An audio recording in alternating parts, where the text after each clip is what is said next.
Headlines.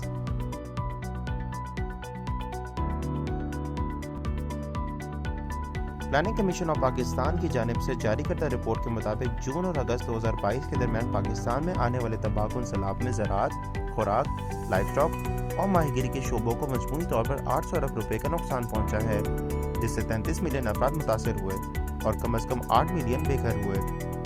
Report में इन शोबों को होने वाले तवील मुद्दती नुकसानात का तखमीना लगभग 1.98 ट्रिलियन रुपए लगाया गया है।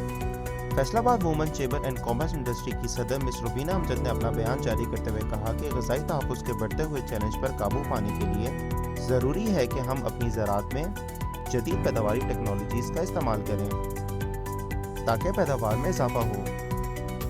उन्होंने मज़ीद ये कहा कि GDP में ज़राअत का हिस्सा 23% है, जबकि 38.5% अफराद का बराह रास्त ताल्लुक ज़राअत से है और 70% आबादी का इन्हिसार ज़राअत के शोबे पर है।